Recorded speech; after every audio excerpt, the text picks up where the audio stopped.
Dans la session précédente, nous avons appris à travailler avec le board de Azure DevOps. Qu'est-ce que nous avons fait? Nous avons appris la création des épopées, la création des fonctionnalités, la création des tâches. Donc, nous avons vu que le board ici nous présente tous les éléments existants dans le backlog. Nous pouvions avoir ici une vue d'ensemble avec toutes les tâches qui ont été créées. Nous pouvions également créer des queries qui nous permettaient de faire des filtres dans notre backlog.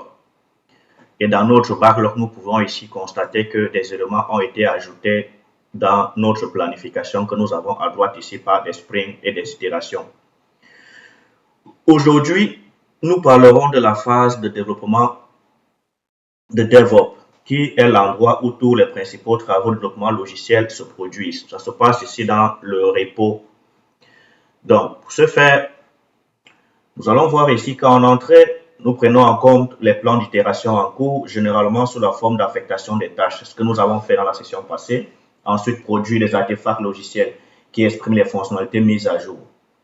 Le développement nécessite non seulement les outils pour écrire du code tel que Visual Studio, mais également des services de prise en charge tels que le contrôle de version, la gestion des problèmes et les tests automatisés. Il est important de sélectionner un environnement de développement. Les développeurs passent idéalement la plupart de leur temps dans des tâches de développement principales.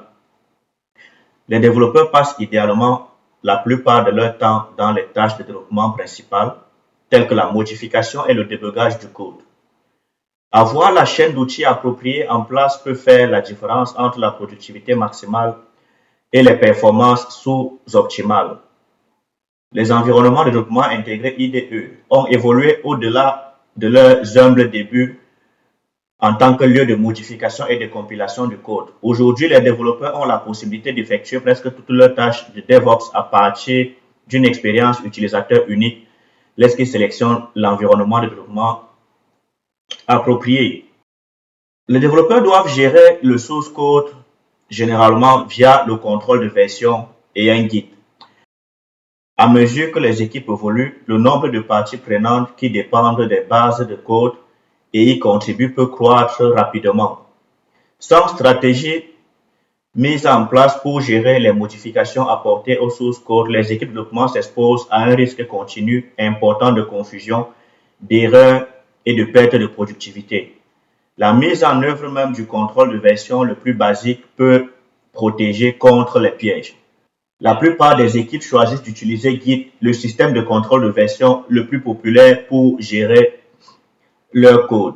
Qu'est-ce que c'est que Git? Git est devenu la norme mondiale pour le contrôle de version. Alors, c'est donc quoi exactement?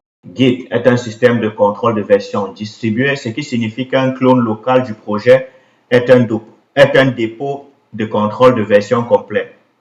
Ces référentiels locaux entièrement opérationnels facilitent le travail en mode hors connexion ou à distance. Les développeurs valident leur travail localement puis synchronisent leur copie du dépôt dans la copie du serveur. Ce paradigme diffère de la gestion de versions centralisée où les clients doivent synchroniser le code avec un serveur avant de gérer les nouvelles versions du code.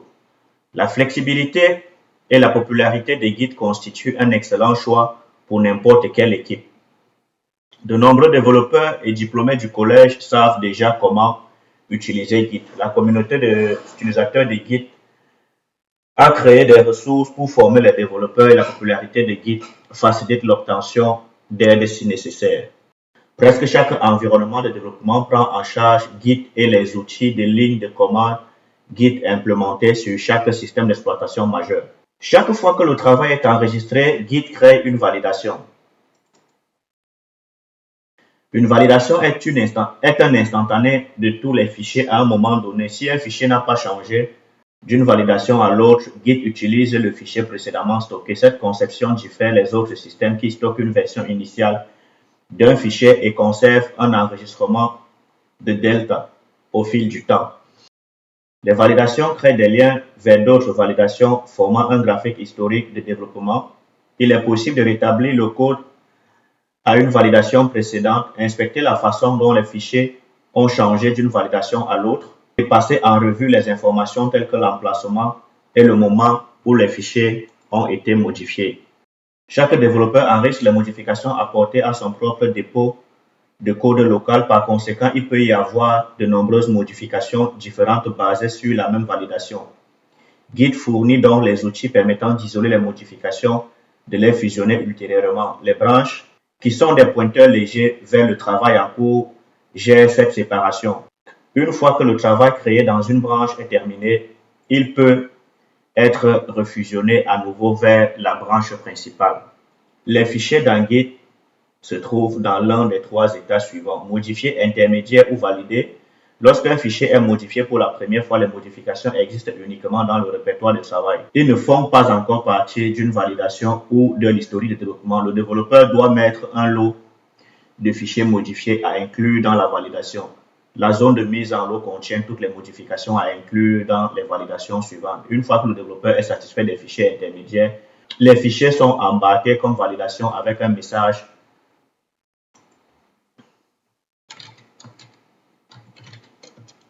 Donc, cette validation fait donc partie de l'historique de développement. Donc, la mise en lot permet au développeur de choisir les modifications de fichiers à enregistrer dans une validation afin de décomposer les modifications importantes dans une série de validations plus petites. En réduisant l'étendue des validations, il est plus facile de passer en revue l'historique des validations pour rechercher les modifications des fichiers spécifiques. Donc, après cela, avant toute chose dans Git, nous devons créer dans Azure DevOps un projet. Nous avons déjà créé notre projet ici qui a été fait dans les sessions précédentes. Vous voulez regarder les sessions précédentes si vous ne savez pas comment créer un projet. Nous avons appris à créer le projet déjà, ce qui est fait ici. Nous avons créé des tâches dans le board ici. Maintenant, pour pouvoir travailler et développer notre application, nous avons besoin de créer une repo. La repo ici se crée à travers ce menu. Nous avons le menu ici qui nous donne par défaut une repo. Nous allons créer notre repo ici. Nous choisissons le type de repo. Dans Azure DevOps, nous avons deux options. Nous avons Git et TFVC, qui est l'ancien système créé par Microsoft. Aujourd'hui, nous travaillons avec Git exclusivement. Donc, nous mettons ici notre repo. Appelons ça par exemple shop MVC tuto. Donc, ici, le système nous propose d'ajouter automatiquement le fichier README. Nous pouvons également ici choisir, si nous savons déjà le type de projet que nous allons créer. Par exemple, si c'est une application C#.NET, nous pouvons directement dire ici que nous voulons qu'il puisse inclure un fichier gitignore. C'est quoi le fichier gitignore? C'est un fichier qui dira à Git d'exclure certains fichiers qui n'ont pas d'importance dans notre projet. C'est des fichiers généralement utilisés par Visual Studio, par VS Code. C'est des fichiers comme dans le répertoire du Node module pour ceux qui développent en JavaScript, ainsi de suite. Donc ici, nous allons accepter Visual Studio parce que nous allons faire une application MVC dans Visual Studio. Donc nous allons ajouter là MVC. Automatiquement, le repo doit créer une branche qui s'appelle main, qui sera la branche principale du projet. Donc nous disons créer. Ensuite, notre repo a été créé. Quand notre repo a été créé, nous voyons qu'à l'intérieur, nous avons le fichier gitignore, nous avons le fichier README. Le fichier README, en fait, nous permet de définir et d'expliquer en quoi est-ce que notre projet consiste. C'est quoi notre projet? Nous parlons ici, nous pouvons ici donner la description du projet, comment le cloner, comment le compiler, comment contribuer au projet, si c'est un projet, par exemple, open source. Donc, dans le gitignore, nous voyons ici que tous les fichiers spécifiques à Visual Studio seront exclus automatiquement de notre Git. Les répertoires tels que build, debug, release seront exclus et ainsi de suite. Maintenant que notre projet a été créé dans Azure DevOps, la seule chose qu'il nous reste à faire, c'est de pouvoir développer dans Visual Studio. Nous avons plusieurs choses à faire. Nous pouvons ici cloner le projet dans Visual Studio. En quoi ça consiste? Cloner le projet nous permet d'avoir une copie locale de notre projet que nous avons dans Azure DevOps dans notre machine locale. Donc, pour cloner un projet, nous avons ici le bouton cloner que nous pouvons utiliser. Mais avant tout ceci, nous devons nous rassurer d'une chose. Nous devons nous rassurer que dans notre machine, nous avons le Git qui est bel et bien installé. Donc, Nous devons nous rassurer que Git est bel et bien installé dans notre machine. Comment vérifier cela? Nous pouvons ici écrire Git. Voilà, nous avons Git. Si Git n'est pas encore installé, nous devons rentrer dans le site de Git ici et cliquer sur télécharger. Nous avons ici télécharger Git. Et nous pouvons télécharger et l'installer dans notre machine. Une fois Git installé, nous pourrions donc travailler dans la machine. Nous avons déjà une capsule qui explique comment installer Git dans votre machine locale, de raison pour laquelle nous n'allons pas repasser exactement les mêmes choses ici. Donc ici, après avoir créé le projet, nous avons besoin de cloner le projet dans notre machine. Nous avons l'option ici. Si nous faisons cloner, nous avons l'option d'obtenir le lien ici, ou alors de cliquer directement ici. Nous pouvons cloner le projet directement à travers VS Code ou à travers Visual Studio. Tout simplement. Qu'est-ce qui va se passer? Si nous avons Visual Studio installé, en cliquant sur cloner par Visual Studio, ici, automatiquement, Azure DevOps doit déclencher Visual Studio dans notre machine locale. Nous acceptons ceci.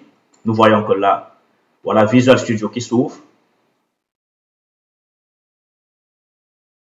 Et voilà, Visual Studio nous propose où est-ce qu'il doit mettre notre projet. Nous avons le bouton cloner qui va directement là. Donc ici, je vais utiliser mon répertoire local qui est fait pour le travail. J'ai un répertoire. Nous avons un répertoire déjà prévu pour ça. Donc ici, nous voyons cloner avec ce module. Nous n'avons pas les sous-modules ici, nous allons juste cloner le projet. Donc, le projet va être cloné. Nous allons ainsi avoir une copie du projet que nous avons en ligne dans Azure DevOps dans notre machine locale. Nous voyons que là, le système nous demande de nous authentifier.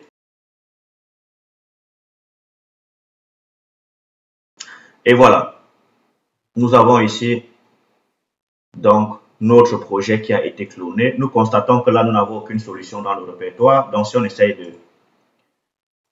Nous pourrions aller vérifier dans notre disque pour voir si effectivement le répertoire existe dans le disque D. Nous avons le disque D WS. Nous verrons ici que nous avons bel et bien notre répertoire qui existe. Et nous constatons que dans ce répertoire, si on le compare avec ce que nous avons en ligne, nous avons deux fichiers. Nous avons git ignore et nous avons ici readme. Donc si on revient là, on voit que nous avons bel et bien git ignore et readme. Nous avons un répertoire caché ici en fait qui est l'historique du git en fait. Ça c'est, nous ne travaillons jamais dans ce répertoire, c'est Git qui s'en charge lui-même. Donc là le fichier git ignore nous l'avons, nous avons le fichier readme également à présent qui est là. Donc la première chose que nous allons faire c'est que nous allons essayer maintenant d'ajouter un projet MVC dans notre solution Git et ensuite la synchroniser avec la version que nous avons en ligne pour voir comment ça fonctionne. Donc, la première chose pour faire généralement, c'est que pour travailler, nous avons besoin d'une tâche. Il est inadmissible de travailler sur un projet, travailler sur une tâche qui n'existe pas dans notre tableau de bord. Donc, ce que nous allons faire, nous allons venir ici, nous allons créer une user story. Voilà. Ça, c'est les pratiques de bon développement. Nous allons créer ici, nous allons dire créer un projet ASP.NET MVC.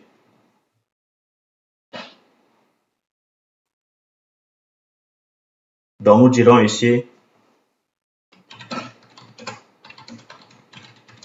créer le projet MVC. Nous allons dire que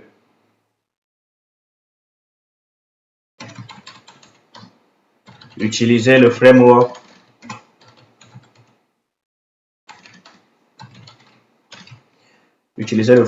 MVC avec la version du .NET 8 par exemple. Donc là, nous avons créé la tâche. On va assigner cette tâche. Nous avons créé la tâche. La tâche doit être assignée. Nous enregistrons la tâche. Sur notre tableau maintenant, nous avons cette tâche qui existe ici. Donc, pour créer, nous avons ceci. Généralement, pour travailler sur une tâche, nous devons créer ce que nous appelons une branche. Donc, les stratégies de branche sont une partie importante du flux de travail et nous permettent d'isoler le travail en cours du travail terminé dans notre branche primaire garantit que les modifications sont générées avant qu'elles n'atteignent la branche primaire, qui est notre branche primaire ici. Notre branche primaire ici, c'est la branche main que nous voyons ici.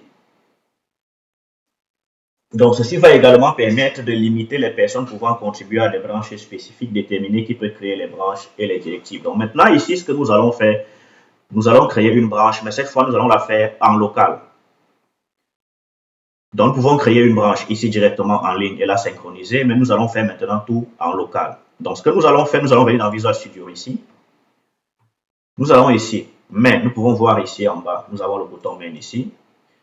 Nous pouvons voir les branches qui sont ici au serveur, ça c'est les branches locales ici. Pour créer une branche dans Visual Studio, nous avons le bouton ici, créer une branche.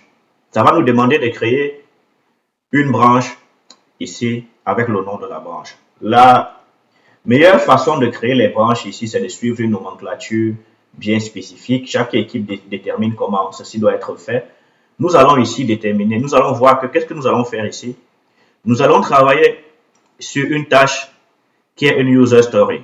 Ceci, en fait, c'est comme une nouvelle fonctionnalité qui n'existe pas parce que le projet n'existe pas. Donc, nous allons appeler ceci, par exemple, une feature qui veut dire une fonctionnalité. Donc, pour cela, nous allons prendre ce nom comme ceci. Nous avons ici le ID 95. Donc, la bonne façon de faire, c'est de venir ici créer, par exemple, une branche qui sera dans le répertoire feature qui portera le nom ainsi. Les branches ne doivent pas avoir d'espace entre le nom. Donc, nous pouvons ici faire comme ceci. Donc, voilà par exemple un nom idéal pour travailler sur cette tâche-ci que nous avons. La tâche, c'est la tâche numéro 95. La tâche, c'est créer un projet ASP.MVC. Donc, là, nous pourrons ici mettre feature. Donc, nous disons que ça, c'est une fonctionnalité. Et nous avons ici créé un projet ASP.MVC. Nous allons cliquer sur créer. Checkout veut dire ici que nous allons créer la branche et nous allons automatiquement switcher sur cette branche-là. Donc, nous allons faire ça, créer. Si nous regardons ici en bas, maintenant, nous constatons que nous avons une nouvelle branche qui apparaît. Mais cette branche existe uniquement dans notre machine locale. Donc, si on regarde dans Remote ici, nous voyons qu'au serveur, actuellement, nous avons une et une seule branche. Donc, si nous revenons ici, nous regardons ici, nous avons toujours une branche à présent. Mais en local, nous avons déjà notre deuxième branche. Ceci permet vraiment d'isoler le développement local de ce que nous avons au serveur et permet à plusieurs développeurs de travailler indépendamment des autres sans avoir à se marcher dessus. Donc, une fois ceci terminé, nous allons ici venir maintenant ajouter un nouveau projet dans notre solution. Donc, pour ajouter un nouveau projet dans Visual Studio, nous irons ici dans File, Créer, Projet. Nous allons choisir le langage de programmation que nous voulons. Ça, c'est le C#.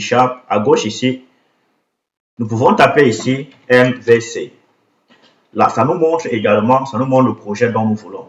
Donc ici, généralement, vous pouvez choisir le type de projet que vous voulez web. Là, il vous montre uniquement les projets web. Nous avons l'option du MVC Core Web Apps. Nous avons MVC.NET Framework, qui est l'ancienne version des frameworks. Aujourd'hui, nous allons travailler spécifiquement avec le MVC Core, qui permet de déployer l'application dans tous les environnements possibles, que ce soit Linux, Windows, Mac et ainsi de suite. Donc ici, nous allons faire Next.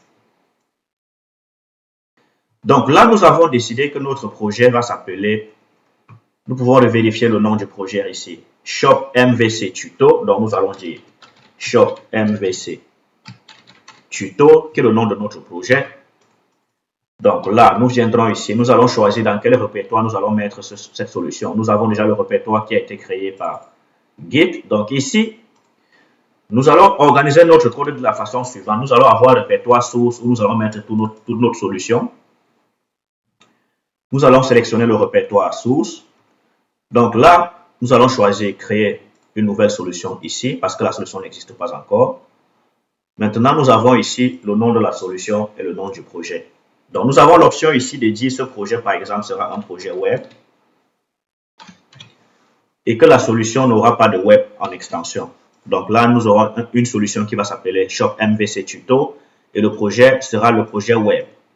Pourquoi ceci est important? Parce que généralement, dans des solutions, des grands projets, nous aurons plusieurs projets. Nous aurons peut-être un projet web, nous aurons peut-être pour l'interface, nous aurons peut-être un projet euh, de service qui va communiquer avec la base de données, nous aurons des repos, nous aurons des librairies, ainsi de suite. Donc là, ceci permet directement de distinguer notre projet et la solution. Nous faisons Next.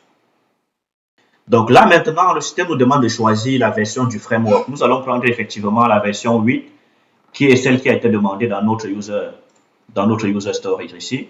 Si nous revenons dans notre user storage ici, nous avons le requirement. Toujours, ne jamais oublier l'objectif sur lequel nous travaillons. On a demandé de travailler avec la version 8 du .NET. Donc là, nous allons choisir ici .NET 8. Donc, nous allons choisir l'authentification ici, nous n'avons pas besoin de ça pour l'instant. Donc, nous pourrons l'ajouter plus tard. Automatiquement, nous allons choisir le HTTPS, ça permet de travailler avec les certificats. Nous n'avons pas besoin du Docker pour l'instant. Donc, nous allons juste faire créer le projet.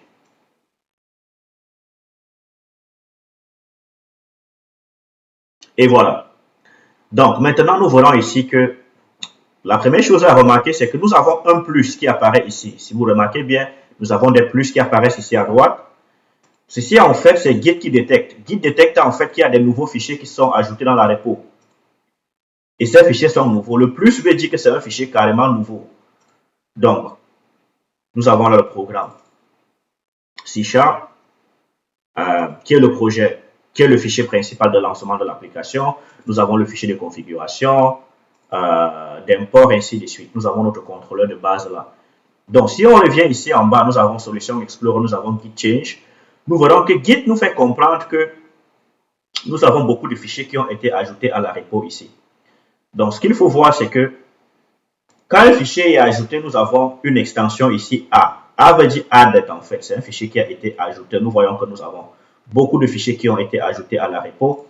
Jusque-là, ces fichiers ne sont ni dans notre branche en local ni au serveur parce que nous n'avons fait aucun changement jusqu'à présent. Nous avons juste ajouté les fichiers, mais le Git n'est pas au courant. Le Git a détecté des changements. Il attend que nous puissions confirmer. Maintenant, si nous décidons de pousser ces changements et de les committer, ça veut dire que nous permettons de fixer ces changements pour pouvoir avoir un point de repère qui est une référence. Nous avons le bouton plus ici qui nous permet de faire le stage. Le stage permet de choisir sélectivement ce que nous voulons envoyer. Nous pouvons décider que nous voulons juste envoyer le contrôleur. Dans ce cas, nous pourrons cliquer le plus, ça va faire le stage du contrôleur uniquement. Ça veut dire que si nous faisons un commit ici et que nous poussons, le commit va fixer le changement qui est fait uniquement sur le contrôleur. Mais dans ce cas ici, puisque nous devions initialiser toute la solution, nous allons ici mettre tous les fichiers qui ont été ajoutés dans le Git. Donc, la première étape à faire ici, c'est d'ajouter tous ces fichiers à notre repo. Ici, nous avons besoin d'un message pour fixer les changements. Donc, nous avons dit ici, créer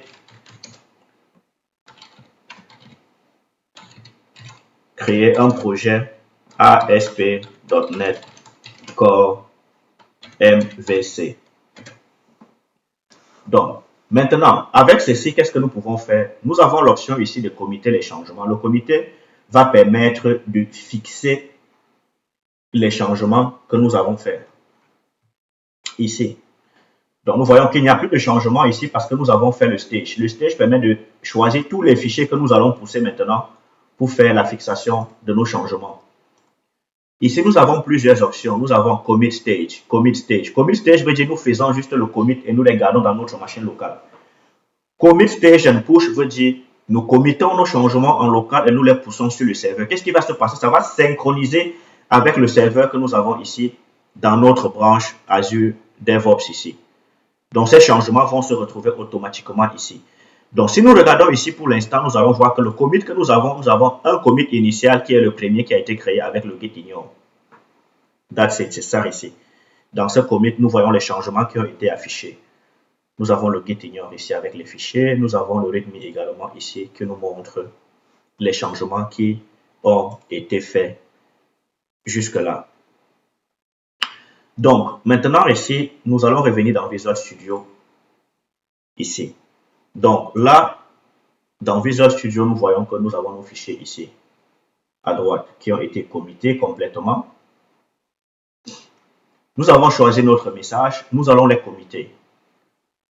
Donc, nous allons faire un commit local d'abord. Si on fait un commit local, voilà, le système vous fait comprendre qu'un commit a été créé localement. Donc, nous pouvons le vérifier également à chaque fois pour nous rassurer que ce que nous disons, c'est vrai. Donc, si on revient ici, on regarde les commits. En ligne, nous voyons que nous n'avons pas de commit en ligne ici jusqu'à présent. Nous avons juste notre l'ancien commit. Mais en local, nous avons déjà notre commit. Donc, si on revient ici, nous pouvons voir nos branches ici. Nous verrons ici que nous avons déjà un commit ici qui apparaît, créé, projet ASP.MVC. Nous avons ici add fichier. Le fichier a été ajouté ici dans Visual Studio. Donc, nous avons deux commits déjà ici en local. Mais nous constatons que ici à droite, à gauche, désolé, nous avons deux branches. Nous avons la branche créée projet ASP.MVC, tandis que en ligne, à présent dans l'origine, nous avons juste la branche main.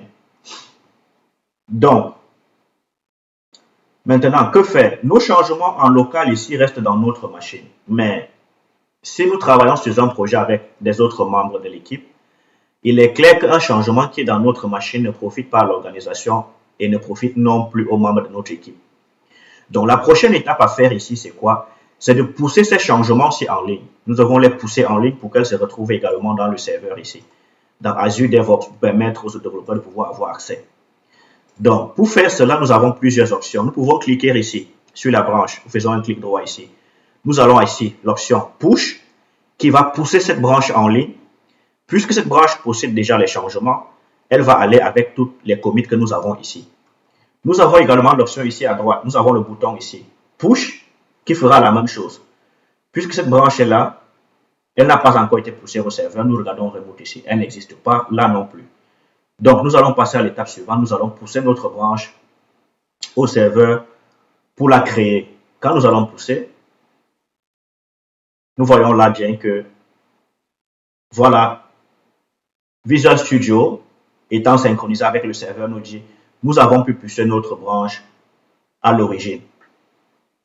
Il nous propose de créer une pull request. Nous allons par étapes. Donc, si on revient ici maintenant, on constate que ici, nous avons le répertoire feature qui apparaît. Nous avons maintenant la branche ici créer un projet ASP.MVC. Donc, si nous allons encore dans Azure DevOps en ligne, ici, nous allons voir que dans les commits, nous avons un nouveau commit qui apparaît dans une autre branche. Mais nous constatons toujours qu'ici en bas, nous voyons un seul commit réellement. Pourquoi? Parce que nous sommes sur la branche main. Donc, nous pouvons maintenant voir ici que nous avons plusieurs branches. Voici la branche créer un projet MVC. Donc là, nous pouvons cliquer sur ça. Et là, nous verrons que dans cette branche-ci, en fait, nous avons deux commits déjà. Nous avons le commit qui a été ajouté au départ et nous avons notre nouveau commit qui est le commit de création de la branche.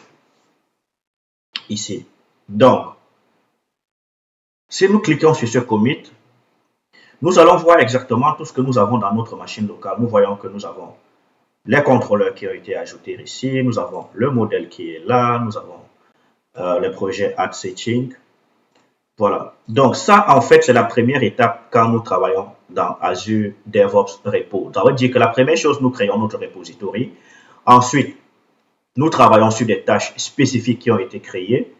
Ceci nous permet de toujours avoir un travail qui est lié à une tâche, un développement qui est lié à une tâche, ne jamais développer quelque chose qui n'est pas lié à une tâche. Ceci permet d'avoir et de comprendre tout changement, pourquoi nous avons fait un changement dans un environnement. Quels étaient les motifs de création ou de modification qui ont été faits si chaque fois nos changements sont liés à une tâche. Donc, après avoir fait ceci, nous constatons que nous pouvons voir ici.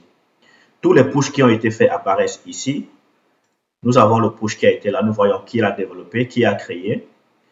Nous allons dans les branches ici. Maintenant, nous pouvons constater que nous avons plusieurs branches. Nous avons la branche main et nous avons la branche créer un projet ASP.MVC.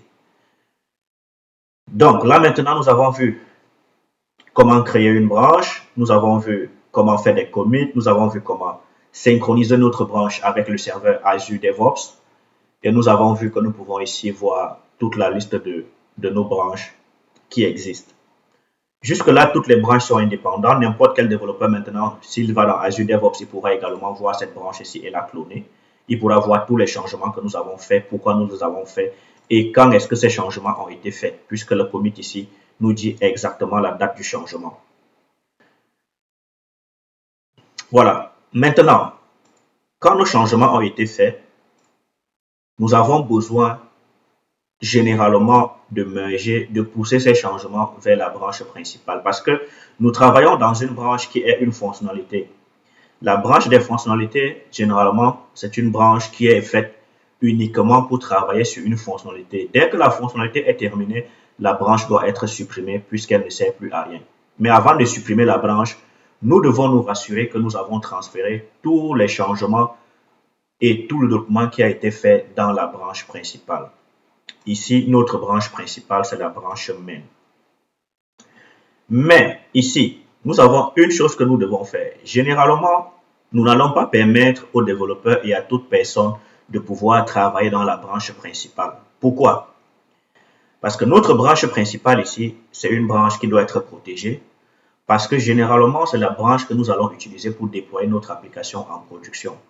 Et une application qui va en production, une branche qui est liée à la production doit être une branche qui est stable. Ça veut dire qu'elle doit être une branche toujours stable. Elle doit être une application qui a été testée, un code qui a été complètement testé et est fonctionnel. Donc, cette branche, nous ne pouvons pas permettre que les développeurs puissent pousser des changements à l'intérieur à tout moment sans qu'il n'y ait des vérifications. Pour cela, nous allons obliger tous les développeurs à toujours faire une demande de changement. Ça veut dire qu'après avoir développé ceci, le développeur ne pourra pas juste tout simplement mettre ces changements dans cette branche sans qu'il y ait de vérification. Ou alors, le développeur ne pourra pas non plus juste faire un commit ici dans la branche main et la pousser. Nous allons faire un exemple tout de suite pour que ceci soit clair. Si je viens ici dans Visual Studio à présent, comme ceci, je vais me mettre sur la branche main. Voilà, je suis sur la branche main. Nous verrons que nous n'avons aucun fichier ici. Voilà, nous sommes sur la branche main. Ce que nous allons faire d'abord, c'est de protéger la branche. Ceci va permettre en sorte que aucun développeur ne puisse travailler dans cette branche de façon inconsciente, volontaire ou pas. Nous irons ici. Nous allons voir ici, il y a une option qui s'appelle branch policy. Nous irons dans branch policy.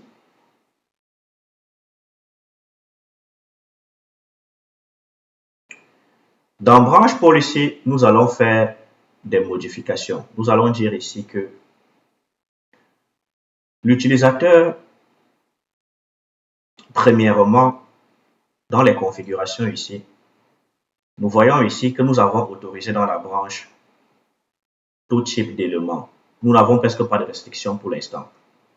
Mais dans les policies ici, nous allons essayer de fixer des éléments.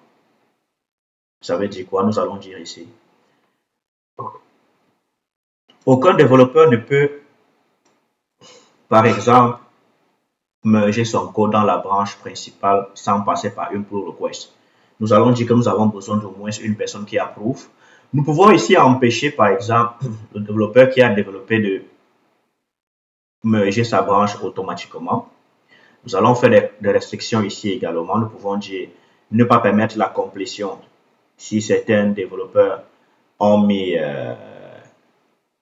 demandé une attente, ça veut dire que tant qu'ils ne viendront pas le confirmer, nous ne pourrons pas le faire. Nous avons également un checkbox ici qui est très important. Ce checkbox permet de vérifier que l'utilisateur a lié sa branche à une tâche. Ceci permet en sorte qu'aucun développeur ne puisse merger une branche qui n'est pas liée à une tâche. Et ceci nous permet de valider à chaque fois que tout travail qui est fait est lié à une branche et uniquement à une branche. Et cette branche-là également est liée à une tâche dans notre board, dans Azure Board. Donc là, nous pouvons dire que ceci est obligatoire ou optionnel. Obligatoire veut dire que nous ne pourrons pas merger carrément tant que ce n'est pas lié. Optionnel veut dire que nous signalons à l'utilisateur, mais nous rappelons juste à l'utilisateur que ceci peut être fait. Mais nous ne l'obligeons pas à le faire. Donc, pour l'instant, nous allons laisser obligatoire. Check the command resolution. Normalement, quand les développeurs travaillent, quand on ouvre une pull request, les autres développeurs doivent jeter un coup d'œil pour vérifier si nous respectons les normes de développement, les standards de l'entreprise et plein d'autres choses qui ont été entendues dans l'équipe. Pour ce faire, nous pouvons mettre ceci pour permettre en sorte que les développeurs puissent laisser des commentaires et obliger le développeur principal à revoir son travail et voir s'il doit changer des choses. Voilà, donc voilà quelques restrictions que nous avons mis ici. Ceci permettra en fait d'empêcher toute personne de pouvoir juste merger son travail dans la branche main sans vérification passée par d'autres développeurs. Donc, nous allons revenir ici dans notre travail. Nous avons ici Updated. C'est ça, nous avons créé ici.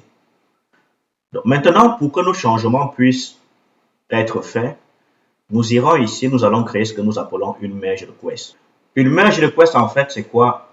C'est ce que nous appelons en français une demande de tirage. C'est encore en anglais pull request. Les demandes de tirage, en fait, ceci va nous permettre de modifier, de passer en revue et de fusionner du code dans un référentiel que nous avons ici sur Azure DevOps. Donc, les demandes de tirage peuvent provenir de branches dans le même référentiel ou à partir de branches dans un fork. Le fork, c'est si nous avons créé notre travail à travers un fork ici.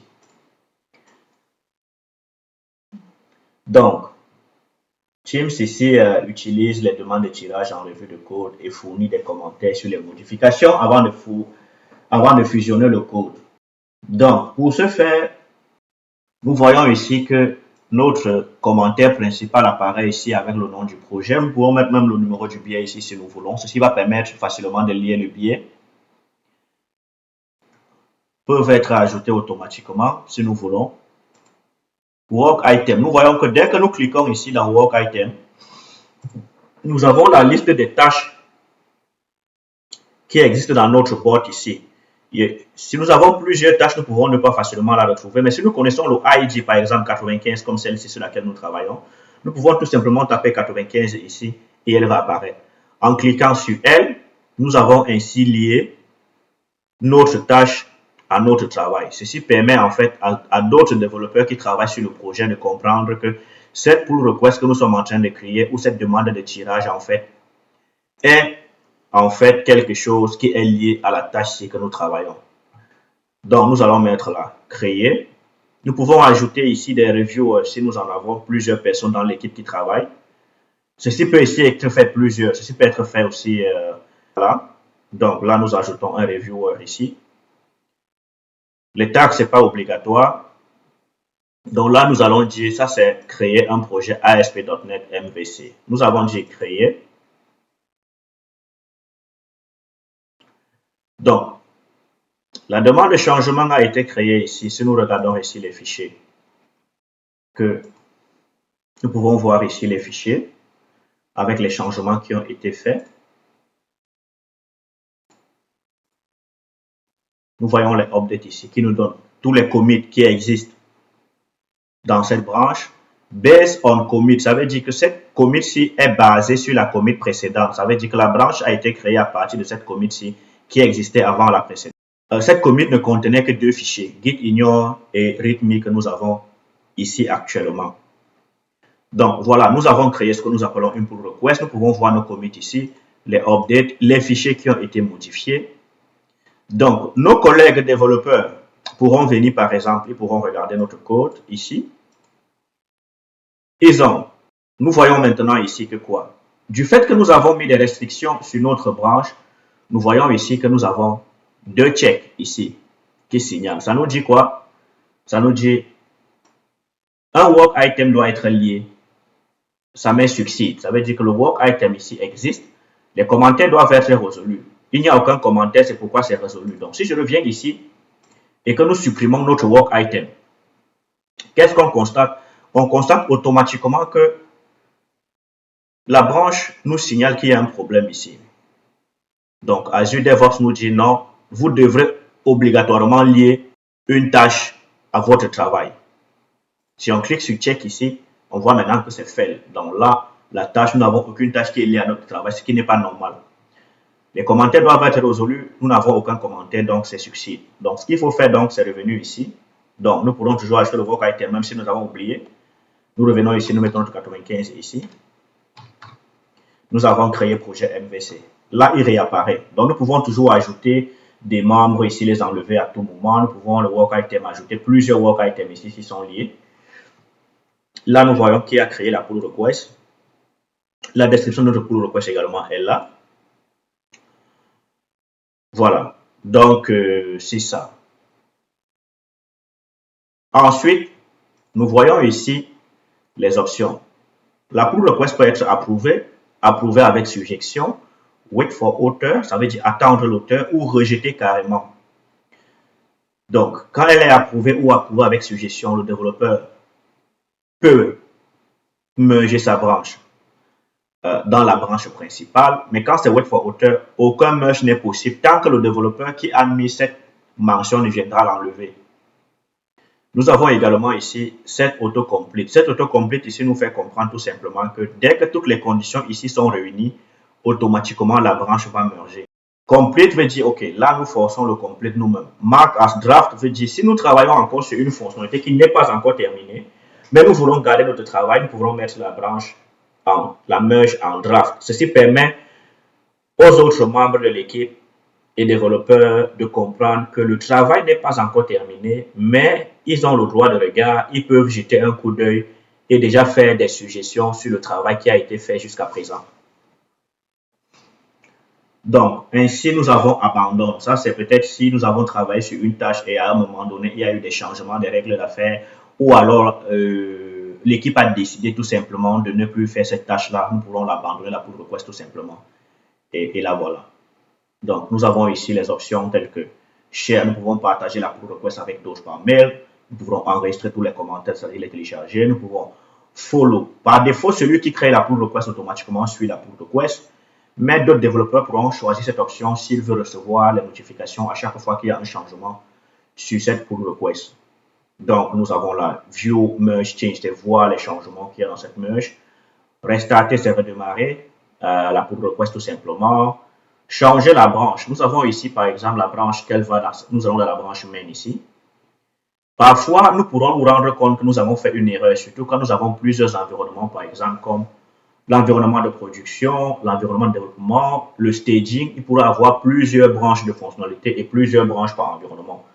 Dans ce cas, si vous avez fait une erreur, par exemple, et vous avez poussé dans une autre branche, nous pourrons revenir ici tout simplement et dire changer, change target branch. Et là, nous pourrons choisir la branche que nous voulons pousser. Mais pour l'instant, nous n'avons que deux branches, donc pas besoin de changer ceci. That's it. Donc voilà. Nous avons le cherry pick et nous voulons juste prendre un commit pour transférer une autre branche. Pour l'instant, nous n'en avons pas besoin. Nous allons peut-être faire ça plus tard dans l'autre section. Donc, pour l'instant, nous avons vu déjà comment créer le projet, comment faire des commits, comment pousser, comment créer des branches. Nous sommes là maintenant dans la pull request. Donc, quand la pull request est faite, d'autres développeurs, comme j'ai dit, ont la possibilité de venir ici et de mettre un commentaire. Donc, si quelqu'un peut venir là et de dire ici, changer le titre, vous pouvez mettre un commentaire ici en disant, changer le titre en shop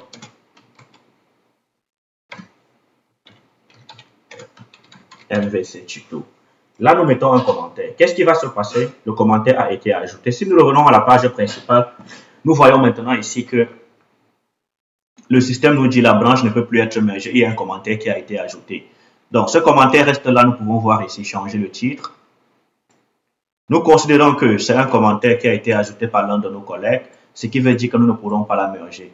Donc, normalement, le commentaire ici est actif. Le développeur pourra donc vérifier ici. Résoudre, fixer ou pas. Il pourra dire que je travaille dessus, le travail a été fait. Donc, ceci veut dire, si je viens ici maintenant, je me dis, OK, le travail a été demandé.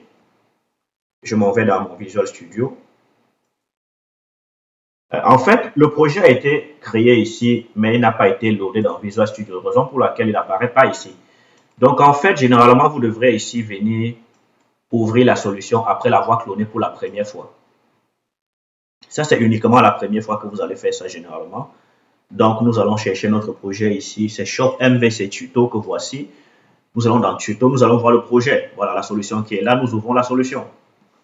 Maintenant, cette fois, la solution apparaît comme d'habitude pour ceux qui ont l'habitude de travailler dans une solution Visual Studio. Nous voyons ici que notre projet est là, en belle et due forme. Nous pouvons essayer de lancer le projet pour voir qu'en est-il du projet.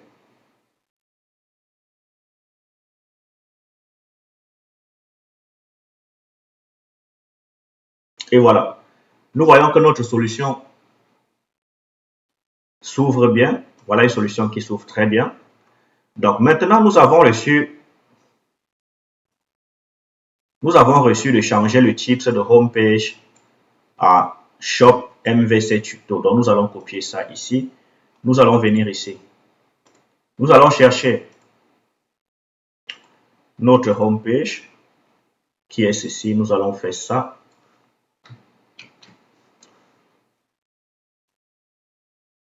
Donc, nous constatons quoi? Regardons ici à droite. Nous constatons que maintenant nous avons une croix, un check juste ici, rouge.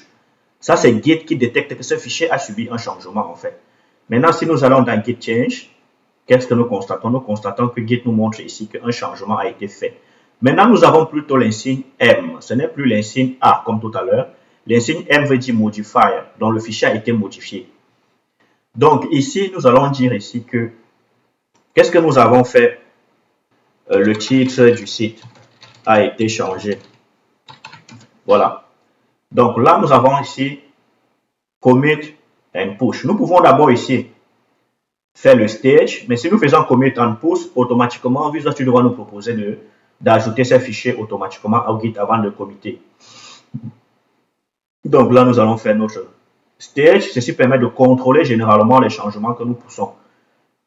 Et là, nous allons dire stage and commit. Donc, si nous revenons ici d'abord, nous allons constater que dans nos commits encore pour l'instant, si on va dans la branche feature, nous avons juste 2 commits. Donc là, si nous revenons ici, nous allons ajouter ceci comme commit. Nous allons pousser.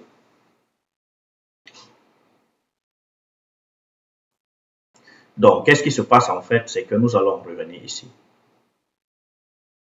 Si on rafraîchit cette page-ci, nous constatons que nous avons notre nouveau changement qui apparaît ici. Donc là, nous avons changé de homepage à Shop MVC Tuto. Ici. Si nous rentrons dans notre pull request, nous constatons que notre pull request est là.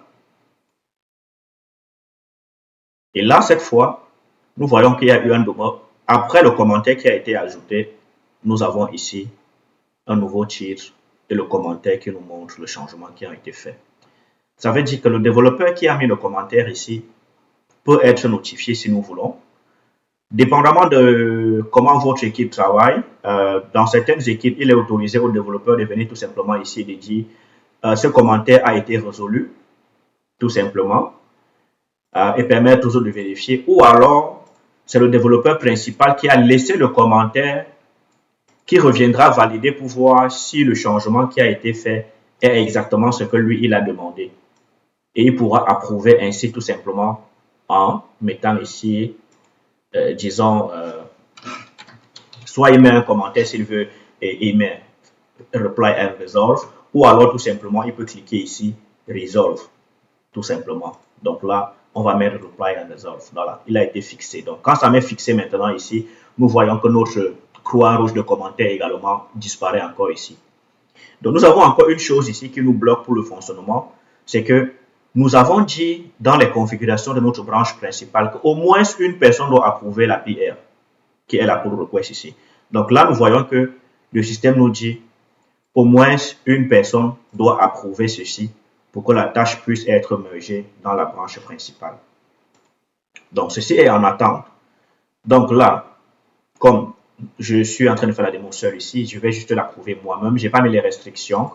Donc si je fais approuver, on dit au moins une personne en dehors de l'auteur principal doit approuver le changement. Ça, c'est la meilleure configuration que vous devrez avoir pour permettre en sorte que le développeur principal ne soit pas en mesure de merger juste avec son commit.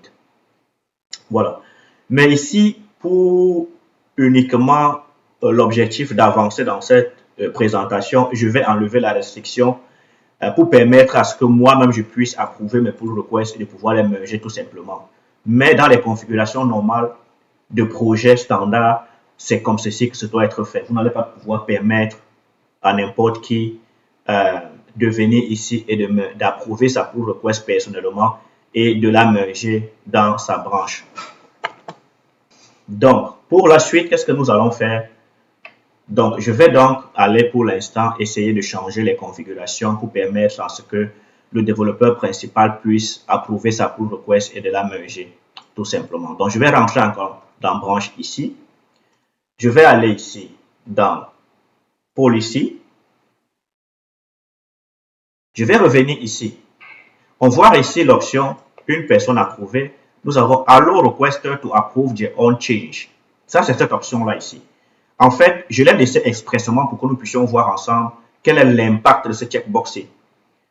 Donc, je dis encore, dans des conditions normales de projet, vous ne devrez pas accepter ceci. Ça veut dire que si l'équipe a plusieurs développeurs si dans votre groupe, nous avons plusieurs développeurs, nous devons faire tout et tout pour ne pas checker ces boxes-là. Ça permet en sorte qu'au moins une autre personne, au moins un autre développeur puisse jeter un coup d'œil sur la demande de tirage avant que celle-ci soit mergée. Ça permet en fait d'avoir la meilleure qualité de code pour votre entreprise ou pour votre travail. Ceci peut être fait également même pour un projet scolaire. Si vous êtes étudiant et que vous travaillez sur un projet d'équipe à l'université, il est important, par exemple, de ne pas checker ceci. Ceci va permettre en sorte qu'au moins une personne dans l'équipe puisse regarder le travail des autres membres de l'équipe avant que le travail ne soit intégré complètement dans votre branche principale. Donc là, maintenant, je vais désactiver cette fonctionnalité-là pour permettre en sorte que je puisse avancer. Donc, ceci peut être fait si vous travaillez, par exemple, seul sur votre projet. Il est important peut-être de venir checker cette histoire-ci pour permettre de venir checker ce checkbox-ci qui va vous permettre, en fait, à vous de pouvoir quand même respecter les principes de l'agilité, mais de aussi en même temps de merger vos changements sans attendre quelqu'un d'autre puisque vous êtes la seule personne qui travaille dans le projet. Donc, après avoir fait ceci, nous allons revenir dans les pull requests ici. Nous allons repartir dans notre pull request. Et nous voyons maintenant que ici, il nous dit, nous avons eu au moins une approbation.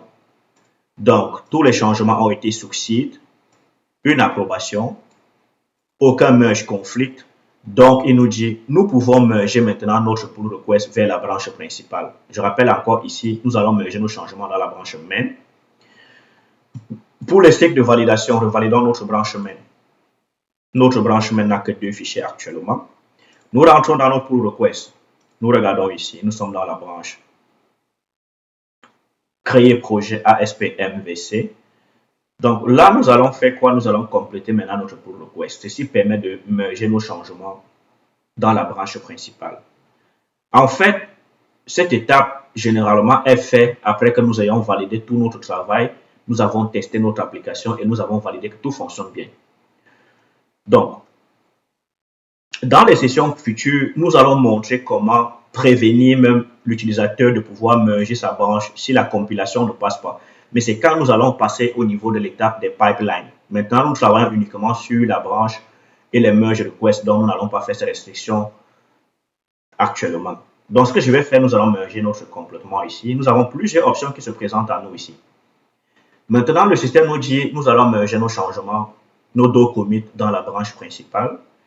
Nous pouvons ici en même temps compléter la tâche qui est liée à la branche.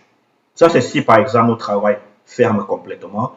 Nous pouvons également directement supprimer la branche qui a été créée pour ce travail. Donc, si nous sommes sûrs que le travail qui a été fait est terminé, c'est clair que ça ne nous sert plus à rien d'avoir cette branche au serveur, puisque ça va nous laisser des branches inutiles au serveur. Généralement, il est important de cocher ce checkbox pour permettre de finaliser le travail. Maintenant, nous avons aussi l'option ici de customiser le message de commit. Ça veut dire, si nous avons fait plusieurs commits, comme tout à l'heure, nous pouvons décider ici d'écrire un message spécial. Là, on voit ici, ce qui va apparaître, ce sont les commits que nous avons faits. Donc, il y aura le commit principal et il y aura la tâche qui a été liée. Nous pouvons laisser le commit par défaut si nous voulons. Nous pouvons ajouter notre texte ici si nous voulons. Ça, c'est correct aussi. Nous pouvons ici dire que titre du projet changer également. Voilà, Related Work Item. JS95, c'est une façon de pouvoir lier le projet, lier la tâche à notre pull request. Donc là, maintenant, nous allons compléter la pull request. Ceci va permettre en sorte que tous ces changements maintenant puissent se retrouver dans la branche même. Voilà. Nous faisons compléter. Nous voyons que le complete se passe là. Nous avons la complétion en cours. Et voilà. Nous voyons compléter. Maintenant, si nous rentrons dans notre branche main, qu'est-ce qui va se passer? Nous regardons dans les pull requests. Nous n'avons plus aucune pull request qui est active. Là, aucune pull request active. Les pull requests complétés, nous avons une pull request qui a été complétée. Abandonnée, nous n'en avons aucune. La pull request complétée est toujours visible ici. Nous pourrons voir là. Qu'est-ce qui a été fait? Par qui elle a été développée? Elle a été liée à quelle tâche ici à droite? Qui est le développeur qui l'a approuvé? Nous avons l'option de renverser la pull request qui a été faite, les changements qui ont été faits. Si nous nous sommes trompés, par exemple, nous pourrons renverser la tendance. Mais ça, nous ne ferions pas ça pour l'instant ici. Nous pourrons également revoir ici tous les changements qui ont été faits, les mises à jour. Donc, si nous rentrons dans notre branche ici maintenant, nous voyons maintenant que nous avons une seule branche à présent parce que la deuxième branche a été supprimée automatiquement par la pull request. Nous voyons ici que la branche a été changée, il reste là 2 minutes. Là maintenant, nous constatons que notre branche a tous les changements que nous avons mis dans le projet. Nous avons ici la solution, les projets et tout ceci. Maintenant, nous avons mergé ici au serveur. Notre branche locale n'est pas encore au courant de ce changement. Donc, ce que nous allons faire, nous allons rentrer dans Visual Studio ici. Nous allons faire ceci. Si nous revenons ici sur la branche main, nous constatons que notre branche main ici, en fait, n'est pas au courant de ces changements. Ça, c'est très intéressant. Nous avons fait tous nos changements dans Azure DevOps, mais en local, ceci n'est pas encore reconnu. Nous voyons encore tous ces changements ici. Maintenant, nous voyons encore que nous avons l'impression encore que la branche ici existe encore au serveur. En fait, elle ne l'est plus. Donc, une chose à faire, c'est que nous devons obtenir tous les changements que nous avons ici dans Azure DevOps, dans notre Visual Studio ici. Comment le faire? Nous avons l'option ici qui s'appelle Pull. Nous sommes sur la branche main ici. Nous pouvons faire un clic droit ici. Nous allons voir l'option ici Pull. Pull, en fait, permet d'obtenir tous les changements que nous avons au serveur sur cette branche-là. Nous avons également l'option Sync. Synchroniser veut dire nous poussons nos changements et nous recevons tout ce qui est au serveur. Ça, c'est quand généralement nous travaillons sur une branche avec d'autres développeurs. Mais pour l'instant, nous avons besoin de pouler les changements. Nous pouvons le faire ici directement, comme nous avons dit, ou alors dans notre Git Change ici. Nous avons ici la branche main sélectionnée. Nous avons le bouton ici Pull. Nous allons cliquer sur Pull. Et voilà. Après avoir poulé maintenant, qu'est-ce que nous constatons? Nous voyons que la repository, on nous dit la repository a été updatée à la commit tel. On regarde ici. Si nous revenons dans Visual Studio maintenant ici, on peut aller ouvrir le projet puisque c'est la première fois, comme je l'ai déjà dit, nous allons toujours le faire jusqu'à ce que l'état soit stabilisé. Donc là maintenant, nous n'avons plus besoin de faire cette histoire 2-3 fois. Comme ceci est fait maintenant, à chaque fois que nous allons cloner, automatiquement notre branche main doit les loader avec le projet ici maintenant. Parce que la branche main a déjà ces changements. Toutes nos branches maintenant reviennent avec le projet par défaut. Donc, voilà en fait, nous avons vu comment nous pouvons créer une branche dans Azure DevOps. Dans Visual Studio ici, nous avons vu comment faire nos commits, vérifier les changements qui ont été faits ici. Si nous avons un changement qui a été fait comme ceci, nous pouvons voir ce changement ici. Nous avons vu comment committer nos changements en mettant un commentaire ici. Nous avons vu comment committer nos changements ici, committer et pousser nos changements. Nous avons vu comment nous pouvons, à partir de Git ici, le menu Git ici, de vérifier nos... Donc, nous pouvons voir ici que nos changements apparaissent. Nous pouvons aussi voir tout ceci. Nous reviendrons ici. Nous allons voir donc que nous avons pu faire des commits. Nous pouvons voir maintenant les changements ici. Nous voyons qu'une branche a été créée. Nous avions une branche principale ici. Une branche principale, une autre branche a été créée ici à gauche. Nous avons fait 2 commits dans cette branche-là.